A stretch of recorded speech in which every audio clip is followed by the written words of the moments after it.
రాజకీయాల్లో ఈవేళ ఎక్కడ మచ్చలేని నాయకుడి కిందే పవన్ కళ్యాణ్ గారు ఉన్నారు. ఆయనకి అండగా నిలబడదాం, తప్పేముంది.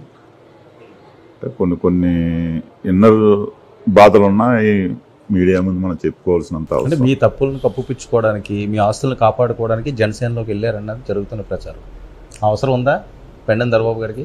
సార్, నా ఆస్తులు కాపాడుకోవడమే పరిస్థితి, నాకున్న ఆస్తులేమి అక్కడ ఆస్తులేమీ లేవు.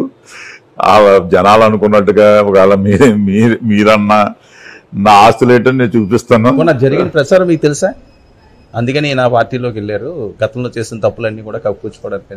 సార్, రాజకీయంగా ఇప్పుడు నేను శాసనసభ్యుడిగా ఇక్కడ నెగ్గాను. ఒక 50% ఓట్లు వేస్తే నేను నెగ్గుతాను.